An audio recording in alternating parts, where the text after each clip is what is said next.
నాయకుడిగా అడిగారనుకోండి, ఎందుకు వదులుకోవటం sir? If I can't నా ఎబిలిటీ బట్టి ఎళ్తూ ఉండాలి. ఆ ability comes with knowledge that you gain every day అంతే నా నమ్మకం. ఆల్ ద బెస్ట్ అండి. Thank you sir. Thank you.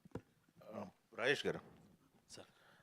మీరు 3 నెలలు యూఎస్ వెళ్ళి ఫండ్ రైజ్ చేసుకొచ్చారని చెప్పారు.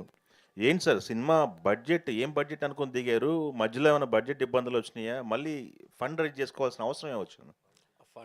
ఫండ్ రైజ్ కదండి. అప్పుడు యాక్చువల్ సినిమా కంప్లీట్ అయిన తర్వాత వేణు గారి దగ్గరికి వెళ్ళి రిలీజ్ అని మాట్లాడితే ఆయన సినిమా చూడకముందు ఇది సినిమా చూడకముందు అంటే ఏదో వచ్చారు చేశారు అట్లాంటి ఒక మామూలు అండర్స్టాండింగ్లో ఏముంది ఇట్లా అయిపోద్ది అంటే నేను అట్లా కాదు, నేను ఐఎమ్ నాట్ డూయింగ్ దట్. చాలా పర్ఫెక్ట్గా ప్లాన్ చేసి మంచిగా ఎగ్జిక్యూట్ చేయాలనుకున్నాము. మీరు సినిమా చూసిన తర్వాత అని చెప్తే అప్పుడు ఆయన సినిమా చూసిన తర్వాత అన్నారు వెళ్ళిపోద్ది చెయ్యనంటే లేదు లేదు మనం దీనికి ₹1 ఎక్కువైతే నేను కావాలంటే మళ్ళీ 3 నెలలు వెళ్ళి నేను కొంచెంసేపు మనకి యూఎస్లో రెస్టారెంట్స్ అవి ఉన్నాయండి.